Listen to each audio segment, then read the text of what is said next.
untuk bersama-sama belajar kebenaran firman-Mu pada siang hari ini.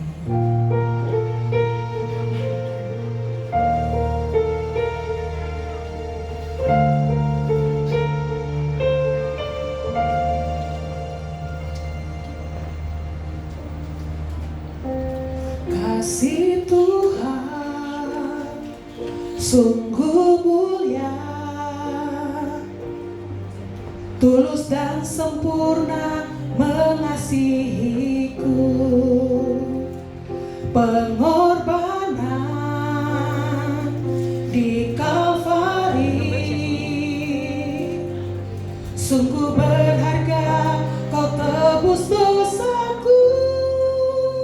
Terpujilah Tuhan Yesus, ditinggikan di atas pujian. Dari dalam lubuk hatiku, ku sujud dan berterima kasih.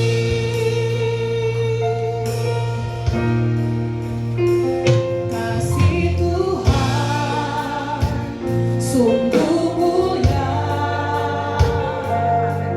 tulus dan sempurna mengasihiku. Pengorbanan di Kalvari sungguh berharga, kau tebus dosaku. Terpujilah Tuhan Yesus, ditinggikan di atas pujian. Dari dalam lubuk hatiku, ku sujud dan berterima kasih. Saudara, kita makin berdiri. Pujilah Engkau Yesus, ditinggikan di atas pujian.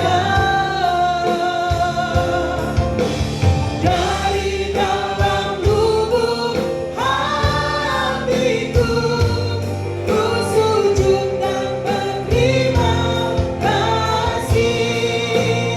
Terpujilah Tuhan Yesus, ditinggikan di atas pujian. Dari dalam lubuk hatiku, ku sujud dan berterima kasih.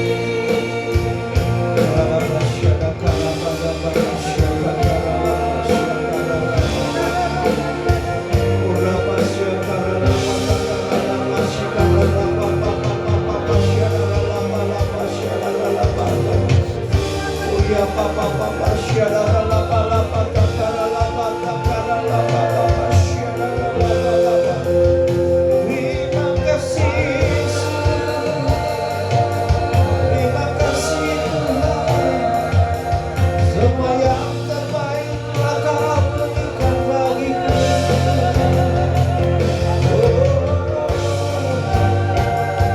Terima kasih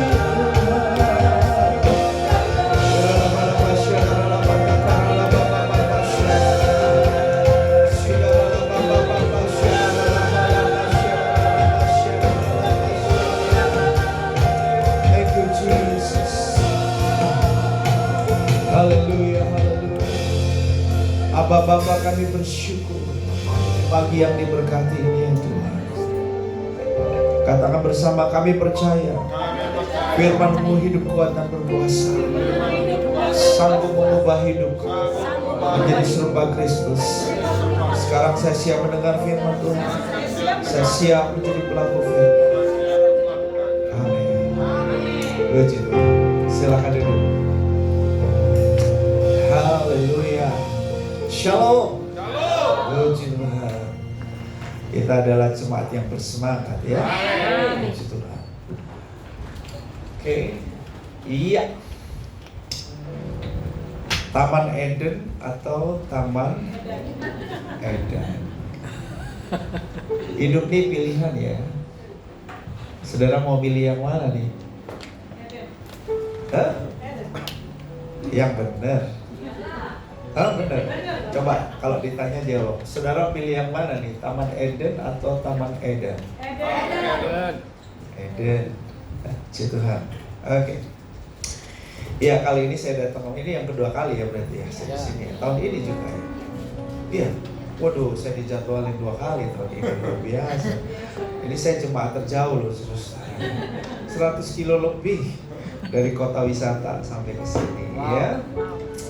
Pagi-pagi saya sudah alam bangunnya jam 3. Aduh, kepagian. Takut telat, takut bangun tiba-tiba kelewatan gitu kan. Jadi berjaga-jaga namanya untuk tidur. Kali ini kemarin saya datangkan sama Johan, kali ini sama lengkap nih, Johan sama istrinya, saya sama istri saya. Jadi istri saya asli ada di sini ya, bukan ada di gambar ya. Ada di sini, nanti boleh lihat aslinya sama nggak yang sama yang gambar. Oke. Mana nih? Oh. Ya. Baik, jadi puji Tuhan oleh anugerahnya sejak 2003 saya secara khusus keliling ke berbagai kota dan berbagai negara untuk melatih para pemimpin seperti yang sudah lihat di situ. Dan puji Tuhan 4 tahun terakhir ini saya melayani lebih dari 40.000 anak muda. Wow. Terakhir ini puji Tuhan.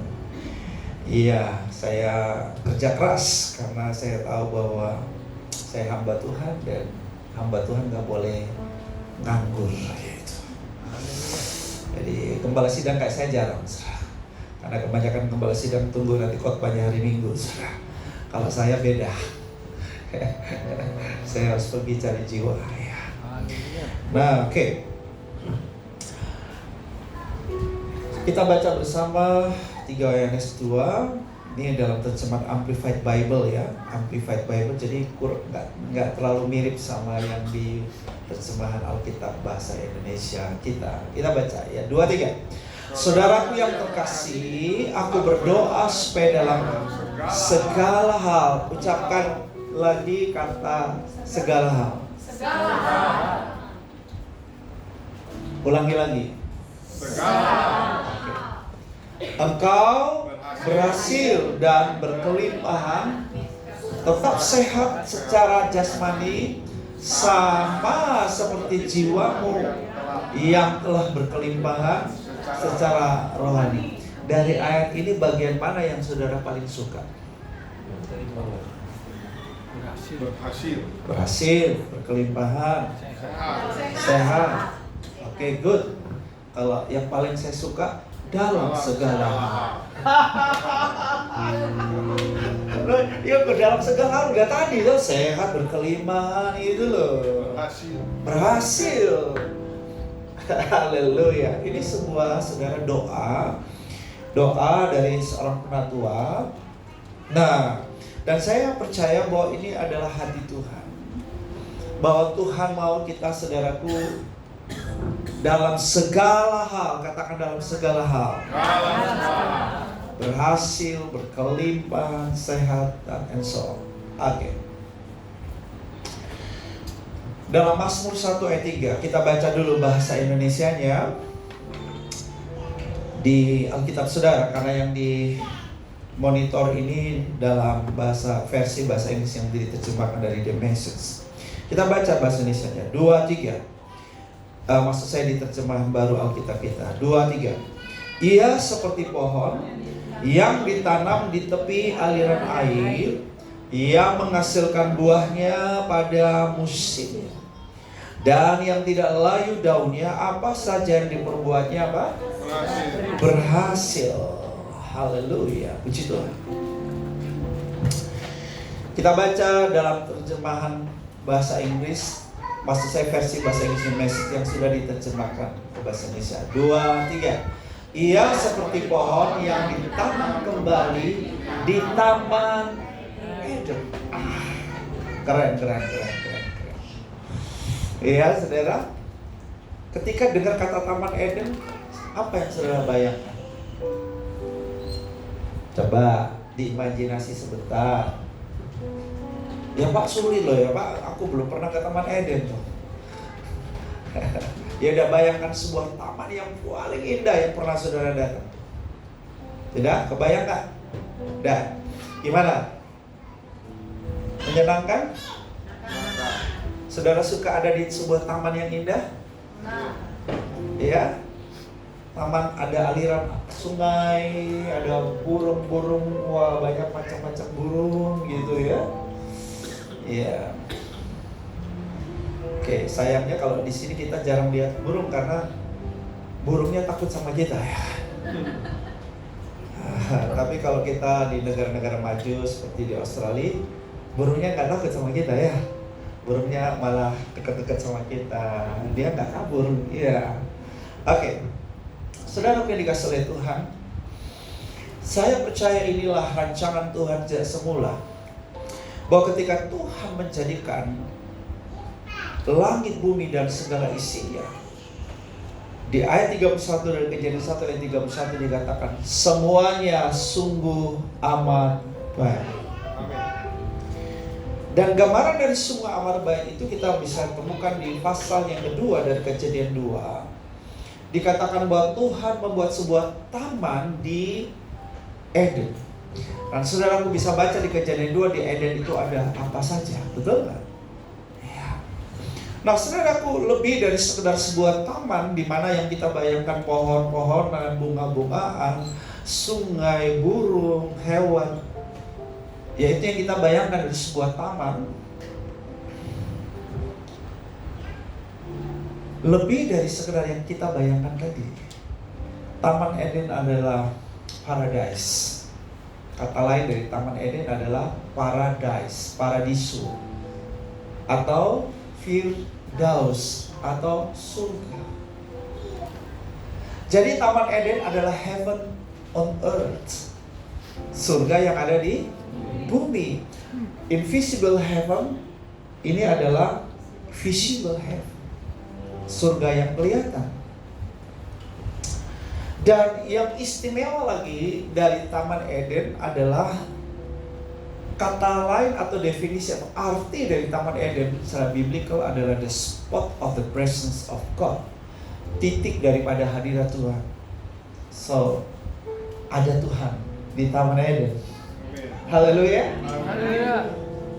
Saudara boleh ada di Cilegon, tapi kalau ada Tuhan, hidup menjadi Taman Eden.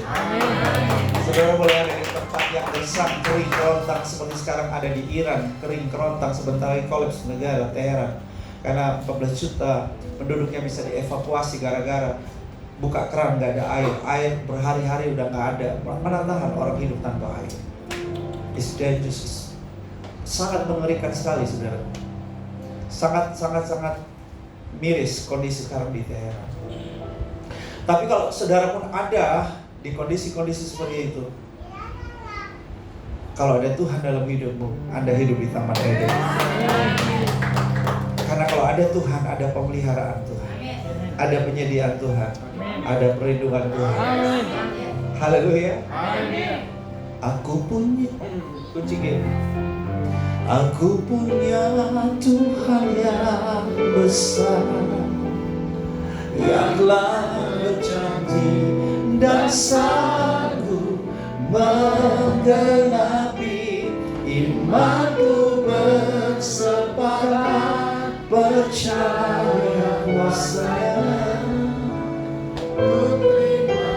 Ku terima sekarang kemenangan dari-Mu. Yo, come on.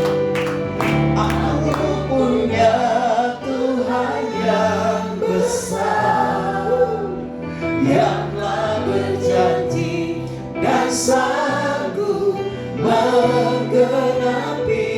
Imanku bersepakat, percaya kuasanya.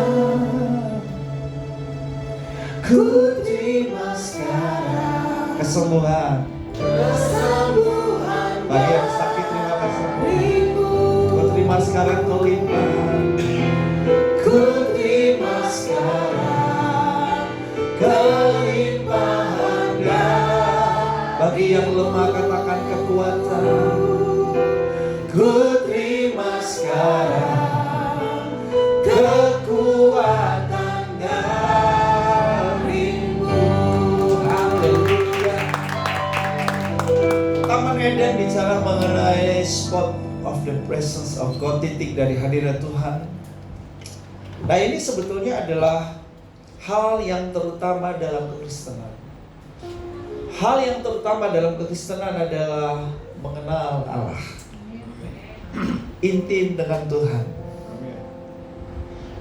Ketika kita, saudaraku, intim dengan Tuhan, maka kita sedang tinggal di Taman Eden. Hari-hari ini di mana kita lihat banyak orang edan, ya. Pernikahan yang apa? Yang edan. Karyawan-karyawan yang edan. Bos yang edan. Pendeta yang juga banyak. Tapi bukan pendeta di sini, ya. Kalau di sini malah saya takut ngomong di sini nanti nggak diajak makan siang nanti.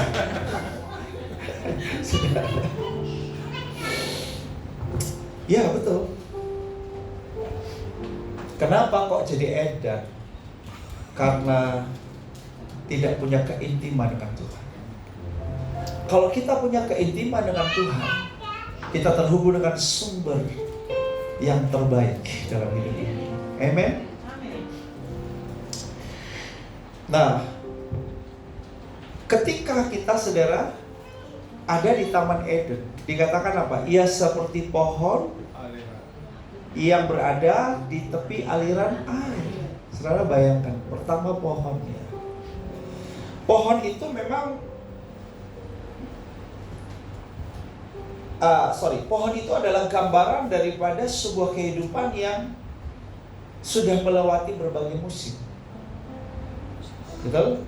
Semakin pohon itu besar, semakin tua, berarti dia telah melewati tahun-tahun yang panjang, yang penuh dengan berbagai proses. Dia melewati yang namanya malam yang dingin, siang yang panas, atau bisa saja kalau dia berada di negara musim dingin, dia mengalami yang namanya musim dingin, musim panas. Berbagai musim telah dia lewati. Ya. Tapi rahasianya karena dia ada di tepi aliran air.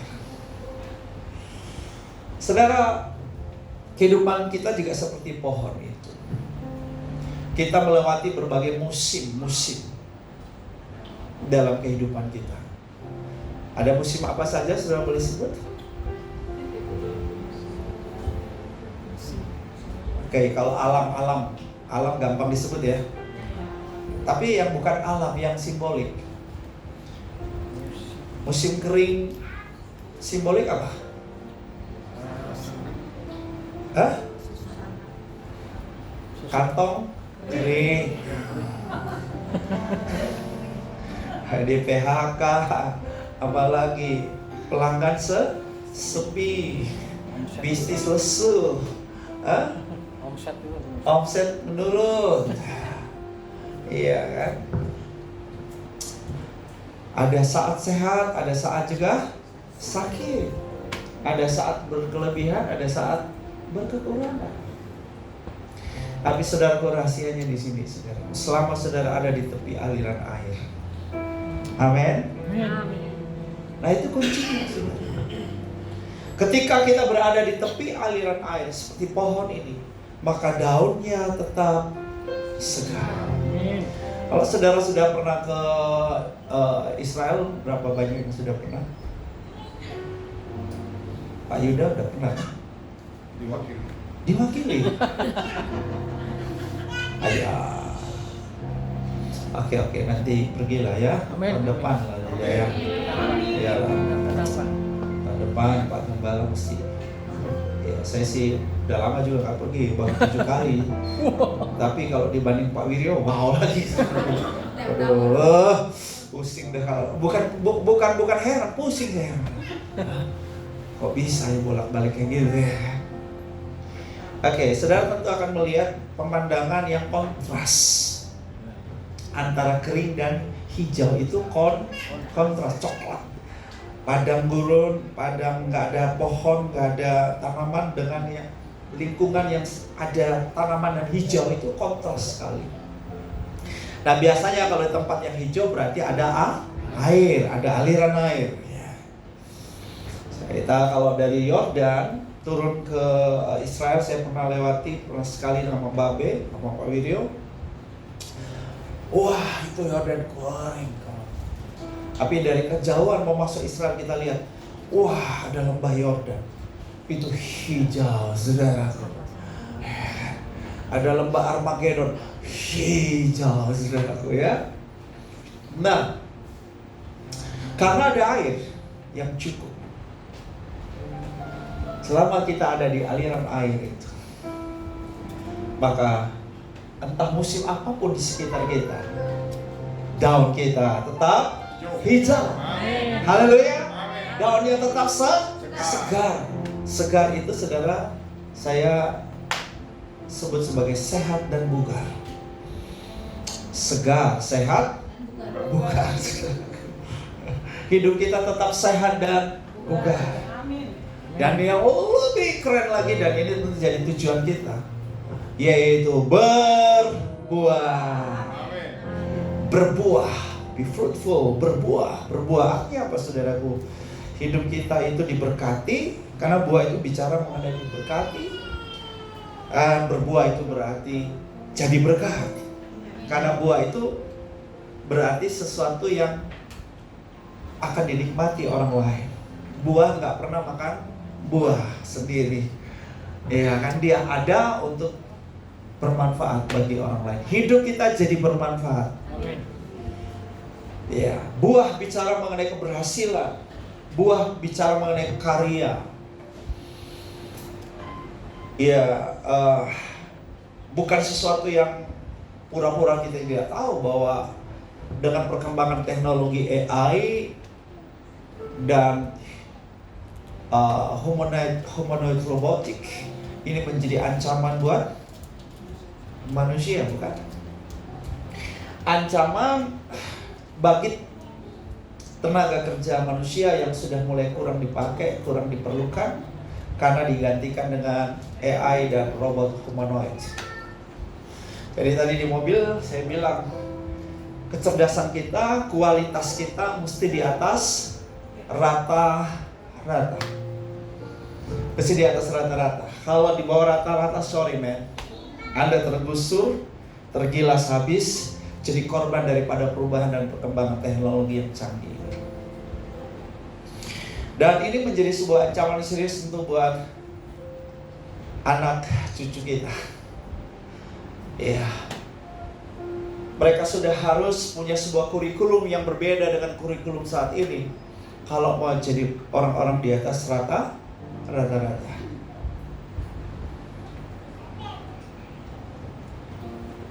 Lalu Mariana istrinya John bilang, iya Dad, ya dia panggil saya Daddy, jadi dia ngomong, iya Dad, kita mesti hidup secara supranatural ya hari-hari ini ya Dad ya. Oh iya, kalau kita hanya hidup secara natural nggak mampu kita. Kita perlu hidup dalam satu dimensi yang melampaui, high above natural, yaitu supranatural. Nah, apa yang saya bagikan pagi hari ini kepada saudara adalah bagaimana saudara bukan hanya jalani hidup secara natural, tapi saudara harus masuk ke dimensi supranatural. Sebab kabar gembira sebetulnya kita ketika percaya dan terima Yesus, maka saudaraku di dalam diri kita ada potensi supranatural.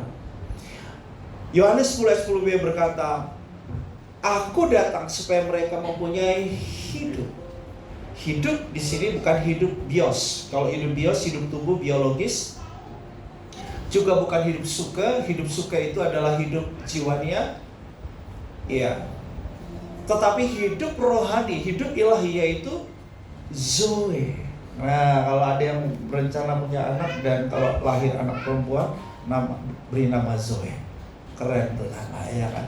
Karena Zoe berarti hidup ilahi, hidup rohani, hidup Allah sendiri. Hidup yang kekal. Nah, jadi saudara, kita ini sudah supranatural. Kenapa? Karena di dalam diri kita ada apa? Zoe. Ada hidup ilahi. Maka kita ini bukan sekedar manusia biasa, tapi kita manusia yang supranatural. Nah, kalau kita nggak ngerti siapa kita sesungguhnya, maka akhirnya kita hidup di bawah pengaruh dan kendali yang natural terus. Akhirnya gampang stres, apa-apa stres. Ya, stres untuk takaran tertentu perlu. Saya ulangi ya. Stres untuk takaran tertentu apa? Perlu. Karena manusia perlu stresor untuk gerak, ada adrenalinnya di situ.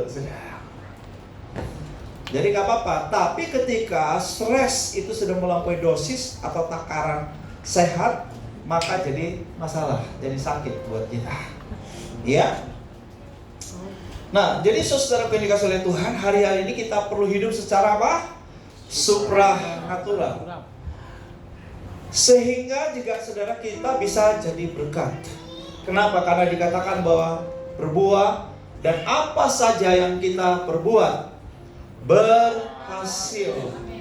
Ya, bahasa Inggrisnya saya lebih suka bahasa Inggris yang prosper, karena kata prosper itu lebih dari sekedar berhasil. Kata prosper ini berarti ya berlimpah, sukses, ya baik, ya itu juga berarti prosper. Makmur itu juga berarti prosper. Nah, jadi saudara, ini sesuatu yang perlu diperlihatkan kepada dunia. Dunia perlu melihat sesuatu yang berbeda dari hidup kita.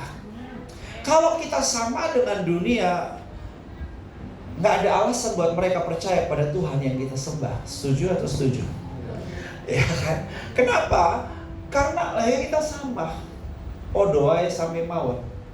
Ya, kalau sama aja, ngapain gue percaya Allahmu? Ya. Dengan cara hidup di Taman Eden, maka kita seperti pohon yang ditanam di tepi aliran air, yang daunnya tetap segar. Hari ini kita lihat banyak orang gak segar hidupnya, terlalu banyak tekanan yang luar biasa. Berbuah, prosper, berhasil apapun yang kita kerjakan. Haleluya. Pengen gak jenis hidup seperti ini? Iya kan? Sebab itu kita mesti kembali kemana? Taman Eden. Tinggalnya di Taman Eden. Kalau nggak tinggal di Taman Eden, jadi Eden. Pernikahan yang tidak tinggal di Taman Eden, jadi apa? Eden. Pribadi-pribadi yang tidak tinggal di Taman Eden, jadi apa? Eden. Hidupnya kacau, terkutuk sia-sia. Itulah Taman Eden. Bagaimana saudara kita hidup di Taman Eden? Kalau saudara hidup di Taman Eden, saudara hidup dalam sebuah kehidupan supranatural, kehidupan yang amazing, kehidupan yang keren banget, kehidupan yang luar biasa. Kunci utamanya di situ dikatakan yang kesukaannya ialah apa? Taurat Tuhan. Dalam bahasa Inggrisnya bukan bilang Torah. Meditate the word of God day and night. Yang merenungkan perkataan Tuhan, yang merenungkan firman Tuhan siang dan malam. Haleluya. Bagaimana kembali di Taman Eden dan tinggal di Taman Eden? Kuncinya adalah apa? Merenungkan firman-Nya siang dan malam. Oke. Saya udah tahu itu. Oh ya, bagus kalau sudah tahu. Tapi kita bukan hanya mau tahu, kita mau jadikan ini gaya hidup kita, yang menjadi kebiasaan kita, hobinya kita, apalagi candunya kita. Gaya hidupku adalah merenungkan firman. Haleluya. Ku renungkan firman-Mu siang dan malam, ku pegang perintah-Mu dan ku lakukan. Engkau tahu ya Tuhan, tujuan hidupku hanyalah untuk menyenangkan hati-Mu. Ibu, bagusnya ibu pakai suara 2 atau suara 3. Jadi keren. Coba ulang ya. Jangan suaranya sama lagi. Coba ya. Ku renungkan firman-Mu siang dan malam. Nah, gitu maksudnya ya. Supaya enak didengarnya jemaat. Ya.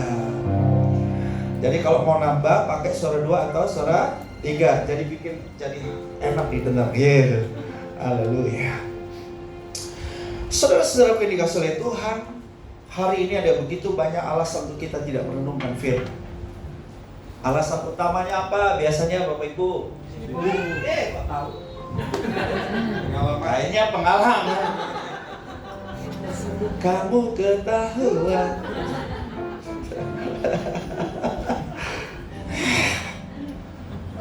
Kayaknya survei gitu paling gampang ya. Lah, kok bisa jawabannya sibuk? Oh Tuhan. Saya mau nanya. Kapankah saya dan saudara diberkati? Kapankah orang benar diberkati? Kapan? Yang jawab yang benar dikasih hadiah sama pastor.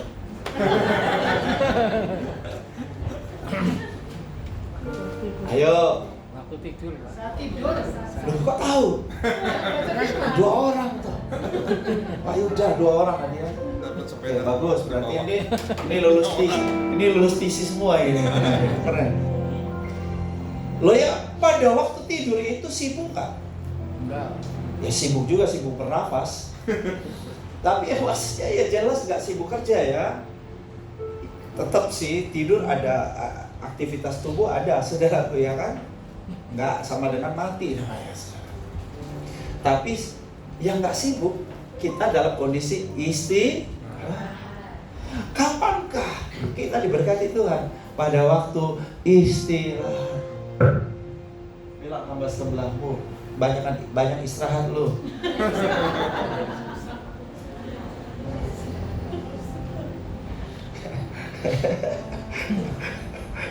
Aduh, yang benar Pak Pendeta. Istirahat, iya, betul. Loh ya firman yang bilang kok ya, orang benar diberkati pada waktu hidup. Yang kesukaannya adalah merenungkan firman. Ini cara istirahat terbaik yang Tuhan mau kita lakukan. Ketika kita merenungkan firman, pikiran, jiwa kita istirahat daripada begitu banyak pikiran-pikiran lain yang mengacaukan, yang menekan, yang membebani, yang mencemaskan, yang menggelisahkan, yang menakutkan. Kita rest. Istirahat sesungguhnya bukan hanya tubuh. Banyak orang tubuhnya bisa istirahat, jiwanya gak istirahat, letih, lesu, capek. Tapi ketika kita merenungkan firman, Bapak Ibu, kita ngalamin rest, istirahat sejati dalam jiwa kita. Haleluya. Nah, bagaimana saudara merenungkan firman? Oke. Kata merenungkan, balik dulu di slide sebelumnya. Dari bahasa Yunaninya atau dalam bahasa ini disebut haga. Ucapkan bersama, haga. Saudara pernah lihat domba duduk berumput, berbaring berumput, kemudian mengunyah. Itu namanya memama biak. Biakunya dia nggak kayak kita telan langsung lenyap di sini, nggak. tapi dia mengunyah berulang-ulang. Dia masukin ke lambung bagian atas, dia keluarkan lagi ke mulutnya, dia kunyah lagi, masukin ke lambungnya. Beberapa kali itu diulang-ulangi. Nah, inilah gambaran dari Hagar ini. Jadi merenungkan itu melibatkan sebuah proses yang namanya mengunyah berulang-ulang. Nah, oke, gimana cara mengunyahnya? Atau memamah biak? Ada 3 proses di dalam, atau 3 hal yang kita lakukan di dalam merenungkan firman. Yang pertama, yang kedua, yang ketiga, yes. Ucapan, kalau saya bilang M1, saudara, ya, M1, M2, M3, yes. Nah, jadi saudara, bagaimana saudara kembali di Taman Eden, tinggal di Taman Eden, dan menjadi pohon yang ditanam di tepi aliran air, yang daunnya segar, yang berbuah pada musimnya, yang berhasil dalam apapun yang dikerjakan. Rahasianya ini, merenungkan firman. Tapi merenungkannya harus benar. Kalau sekedar Anda membaca dan mendengar, saya mau bilang nggak ada efeknya, nggak ada impactnya dalam hidup saudara. Kenapa banyak orang Kristen dengar khotbah, baca Alkitab, tapi hidupnya nggak seperti pohon yang ditanam di tepi aliran air ini? Why? Karena nggak merenungkan. Anda baca itu belum merenungkan. Membaca itu belum proses merenungkan. Anda mendengar khotbah saya ini belum merenungkan. Ini namanya mendengar. Merenungkan itu berarti saudara memikirkan berulang. Merenungkan berarti saudara mengimajinasi, saudara membayangkan berulang. Merenungkan berarti saudara memperkatakan berulang. Haleluya. Kenapa tuh ada 4 kotak tulisan ini di sini? Kings shall come, sons and daughters will come, riches of the nations shall come to you. Dan di sana tuh Anda lihat, Anda baca, tapi pertanyaannya, Anda meditate nggak ya? Apakah itu dipikirkan? Apa sih maksudnya? Kekayaan bangsa-bangsa akan datang, anak-anak orang yang akan datang. Apakah Anda membayangkan raja-raja akan datang? Sons and daughters will come. Apakah Anda lihat itu, you imagine? Dan yang ketiga, apakah you speak out? Apakah Anda bilang raja-raja akan datang, king shall come? Apakah itu Anda ucapkan? Inilah yang kita lakukan saat merenungkan firman. Kalau saudara melakukan hal ini, maka saudara akan seperti pohon yang ditanam di tepi aliran air. Yang mengerti katakan amin. Nah, apa yang saudara pikirkan? Firman. Firman, saudaraku, dalam bahasa Yunani-nya yang sering muncul ada 3 kata yang berbeda. Nah, ini kekurangan kelemahan Indonesia, karena kata firman Indonesia hanya kata firman saja. Tapi menjelaskan firman, jenis firman apa, kalau di bahasa Yunani ada perbedaannya. 3 kata yang berbeda. Firman yang tertulis itu namanya graphe. Saudara baca Alkitab yang tertulis, nah itu namanya apa? Graphe. Itu firman yang tertulis.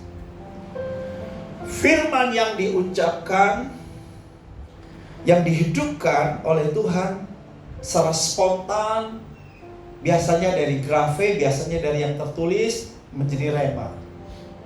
Yang diucapkan oleh Tuhan, dihidupkan dalam rohmu, itu disebut apa? Rema. Iman bukan datang dari graphe. Iman datang dari rema.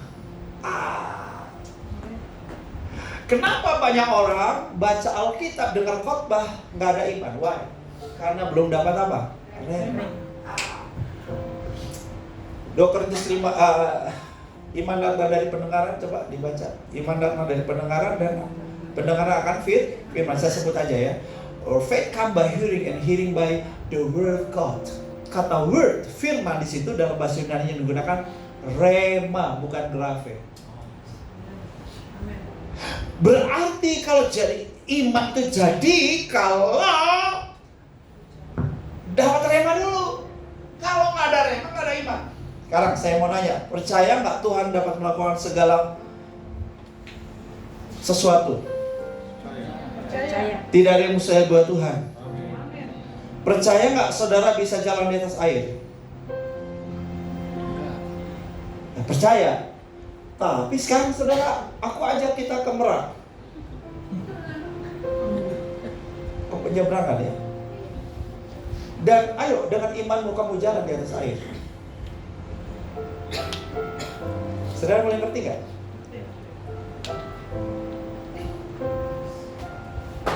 Saudara gak bisa hanya klaim yang ada tertulis.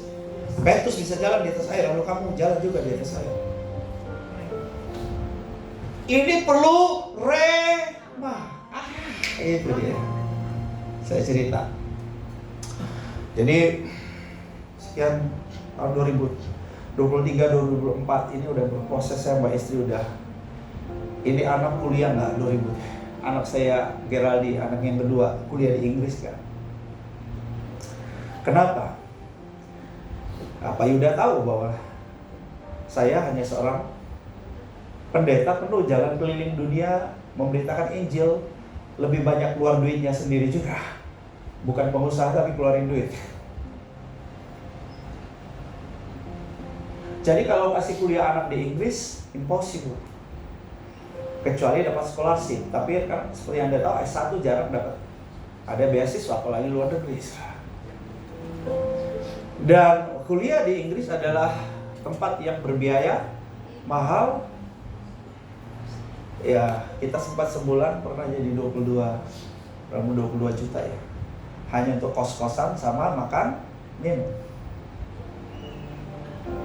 Jadi istri saya ini punya iman luar biasa. Karena istri saya punya imannya kepada 2 sumber.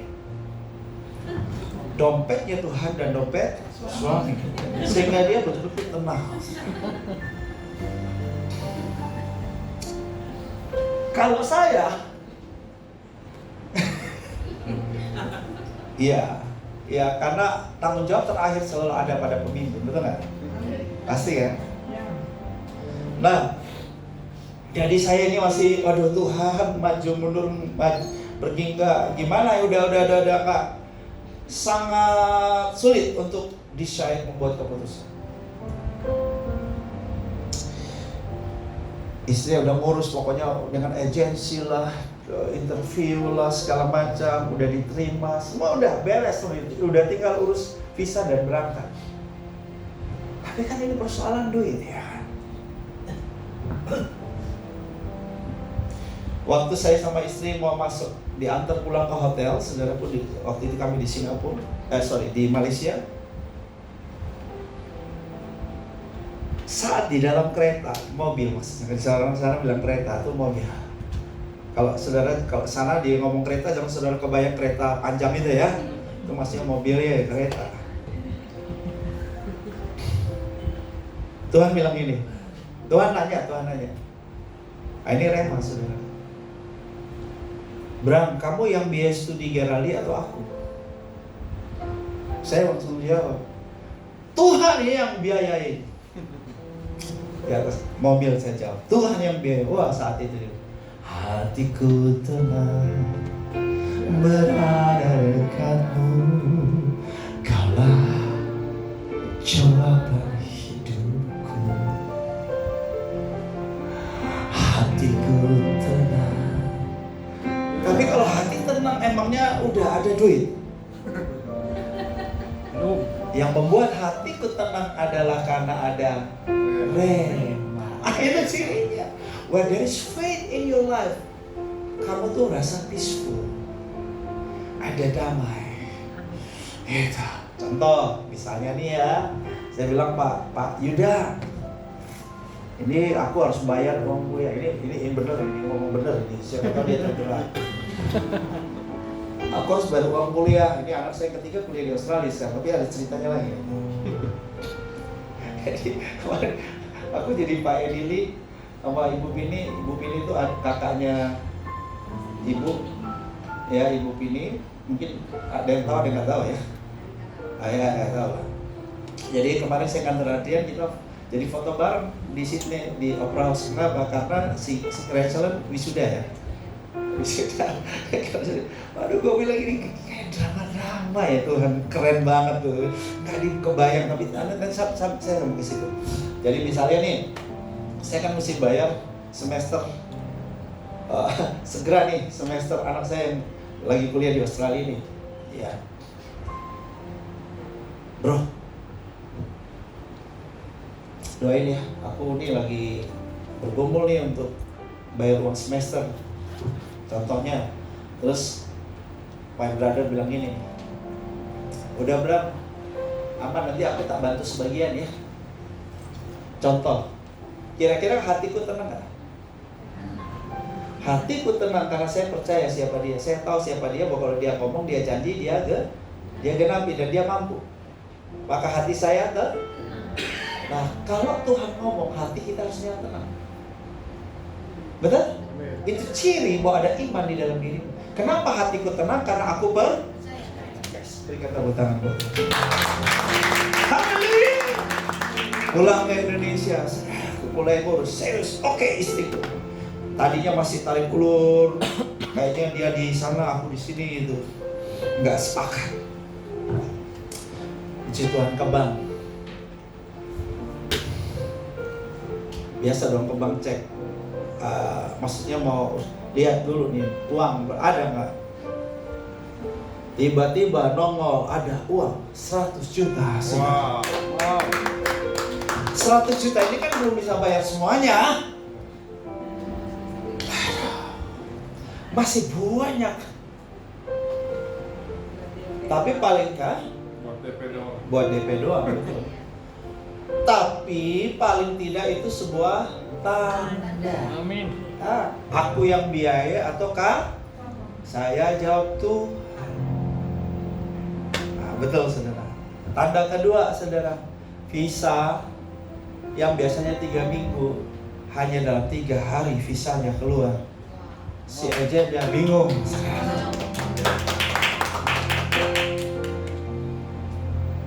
Haleluya.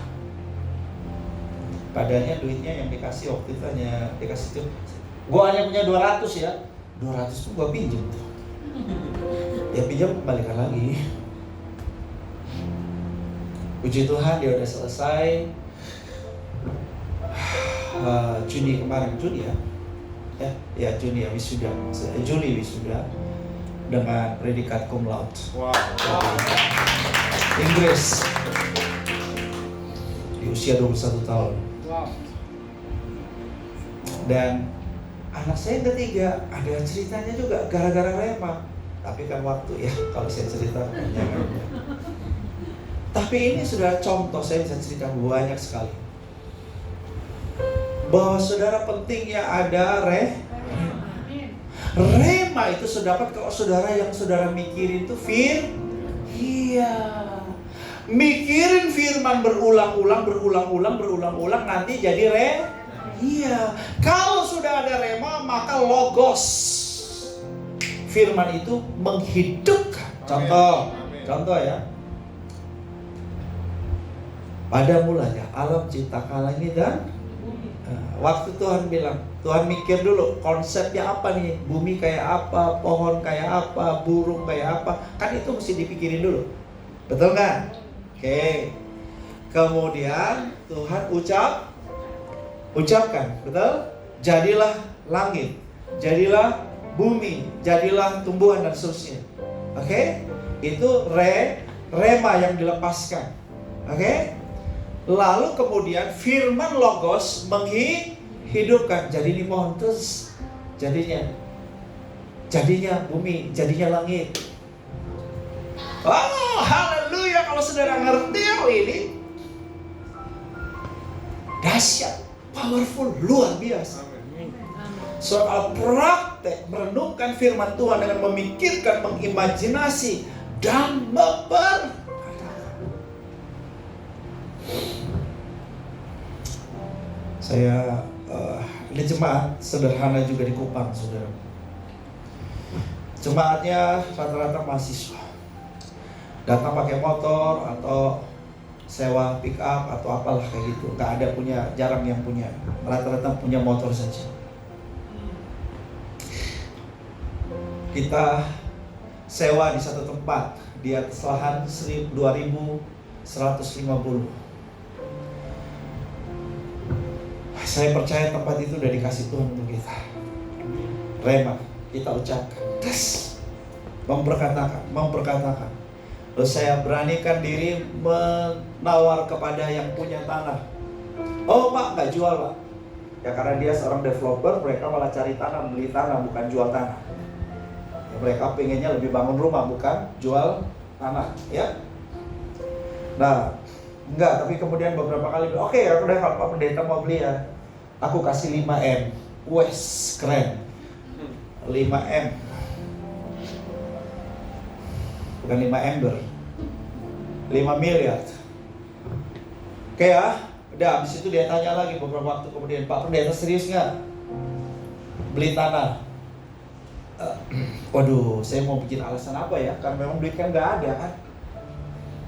Nah memang ini perlu kebodohan tersendiri memang kalau mau lihat mujizat memang, ya kan? Nah, tapi oke. Saya bilang tidak, saya masih doain. Puji Tuhan, di luar dugaan, tiba-tiba, katakan tiba-tiba. Saya mau bilang gini ya, Tuhan itu kerja selalu gak terduga. Jadi gak usah menduga. Kau selalu punya cara untuk menolongku.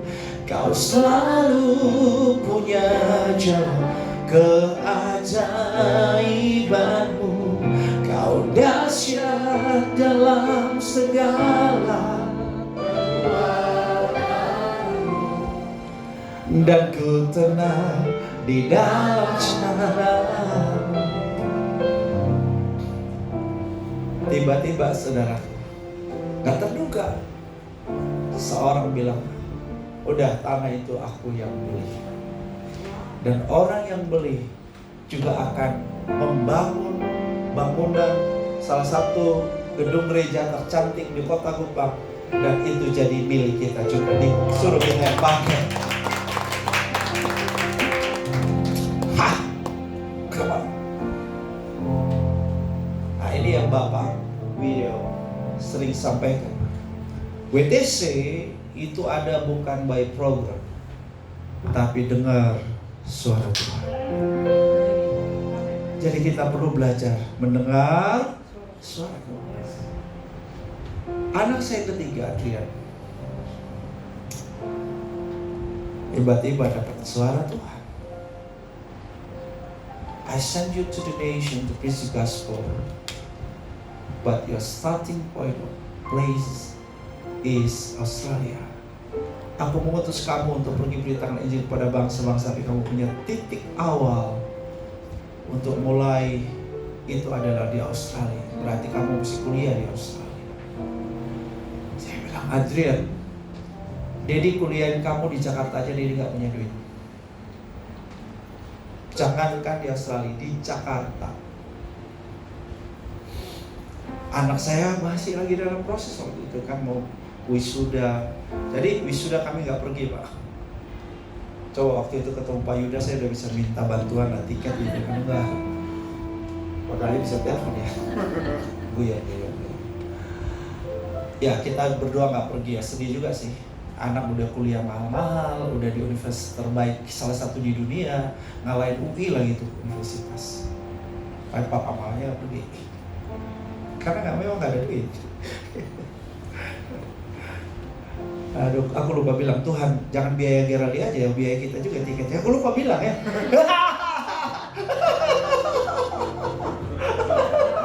Aduh, lupa bilang. Aduh. Oke. Jadi udah urus lah, maminya udah maminya imannya besar ya, jadi maminya urus, semua terima, sudah terima. Nah sekarang DP kurang lebih 100 Pak.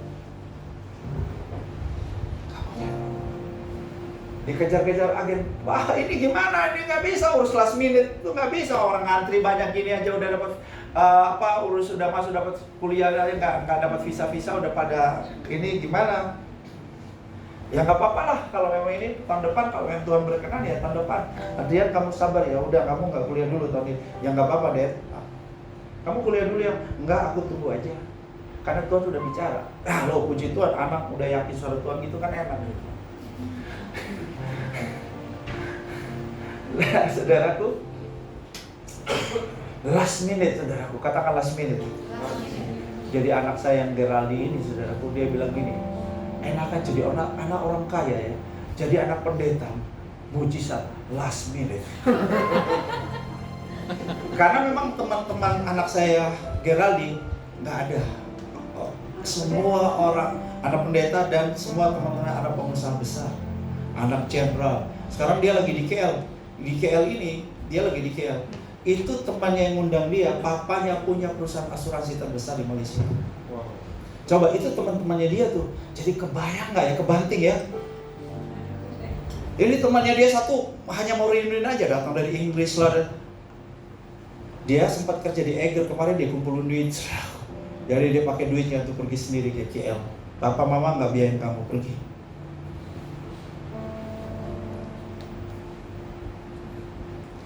Nah saudara, mujizat last minute. Jadi tumpuk-tumpuk kan. Mujizat last minute. Saya lagi ikut KPN, pertemuan gembala. Rabu tuh, istri saya lagi kemana sama anak saya, tiba-tiba dia WA. Ini udah ada yang mau bayarin, gak terduga lagi. Karena Tuhan udah bilang, ada yang bayarin. Bilang sama Adrian. Jadi Adrian bilang sama mamanya, tenang mam, Tuhan bilang ada yang bayarin. Ya udah. Lu tenang, kita yang tegang. Jadi udah akhirnya, ibu tahu gak? Itu mujizat yang buat agen sampai sekarang bingung. Submit visa, permohonan apply visa pagi jam 11, jam 2 atau jam 3 visanya keluar. Agen yang semua kesaksian pada waktu mereka kumpul semua di Asis. Ini yang urusan jilbab-jilbaban juga. Ini mujizat bu. Banyak yang belum dapat visa, padahal sudah diterima, sudah bayar. Ini anak ibu kok bisa hanya lah kalau mereka kasih tahu kita jam 3, berarti kan kurang lebih hanya proses 1-2 jam dong. Dan sekarang saudaraku udah, gue bilang, abis itu bagaimana kos, makan minum, biaya sekolah. Gue ada punya ilmu dari dulu yang gue ajarin ke jemaat. Kalau kamu mau lihat mujizat sama Tuhan, bodoh saja. Jangan sok pintar sama Tuhan. Nggak usah mikir dengan cara apapun. Udah, Tuhan selalu punya cara yang tidak terduga. Yang penting Anda kesukaannya apa? Merenungkan firman Tuhan. Janji? Mari kita bangkit berdiri. Haleluya, khurabasyakara babatakara. Aku punya Tuhan yang besar, yang telah berjanji dan sanggup menggenapi. Imanku bersepakat, percaya kuasanya.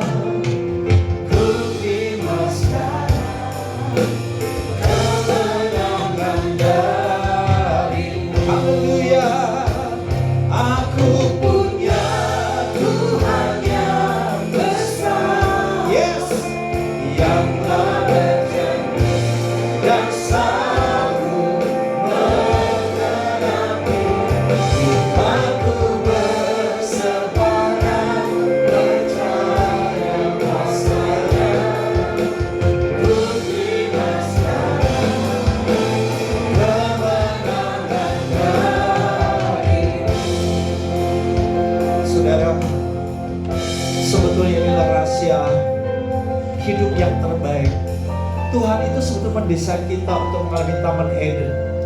Hari ini di sini, di bumi ini, di planet yang rusak ini, di tengah kesusahan dunia, kegoncangan-goncangan, berbagai krisis, sebetulnya Tuhan mau kita tetap mengalami Taman Eden. Sederhana, Tuhan mau kita mengalami Taman Eden dengan cara apa? Merenungkan, mikir ya firman itu lebih banyak. Bayangkan, imajinasikan firman itu, dan perkatakan, ucapkan. Kalau sudah baca Alkitab, jangan hanya diam, mikir. Oh yes, setelah mikir sudah bayangkan, saudara ngomong ya, ucapkan. Misalnya sudah baca Mazmur 23, sudah baca pelan-pelan, mikir Tuhan gembalaku yang baik, sudah membayangkan Tuhan gembala yang baik yang memberikan kepada yang merumput hijau dan seterusnya. Tapi ngomong, ucapkan, Tuhan Engkau gembalaku yang baik. Berantakan berkekurangan, anak-anakku takkan berkekurangan, Sharon gak berkekurangan, Geraldi anak saya kedua tidak berkekurangan, Adrian tidak berkekurangan. You provide all my needs. Engkau menyediakan semua yang kami perlukan, semua biaya yang kami perlukan tercukupi karena Engkau gembala yang baik. You have to speak out. Ucapkan. No, jangan terlalu banyak begging, minta kayak pengemis. Come on. Kita terlalu habiskan waktu banyak berdoa untuk begging, ngemis sama Tuhan. Anda harus speak out. Ucapkan. Oh, Rakasyata. Roh Kudus, hamba-Mu berhenti di sini. Roh Kudus yang berbicara kepada jemaat. Rama. Roh Kudus yang berbicara kepada anak-anakku saat ini. Holy Spirit, biarlah kesukaan mereka adalah merenungkan firman Tuhan. Bukan merenungkan berbagai persoalan hidup, bukan merenungkan sakit, kesukaran, kesulitan mereka, bukan merenungkan soal kegoncangan dan berbagai persoalan di dunia ini, tapi merenungkan firman. Dan ketika mereka merenungkan firman, mereka dapat rema. Dan kalau mereka dapat rema, ada iman. Dan ketika mereka mengucapkan, mereka memperkatakan, itu terjadi. Haleluya.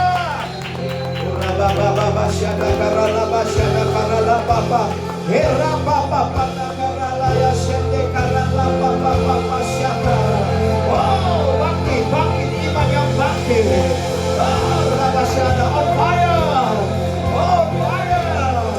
On fire in His name. Iman yang bangkit ke tempat ini.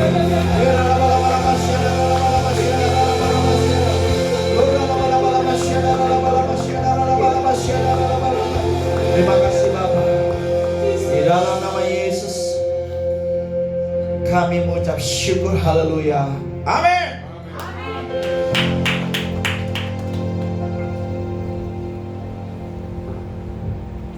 Baik, kita langsung menutup di dalam doa.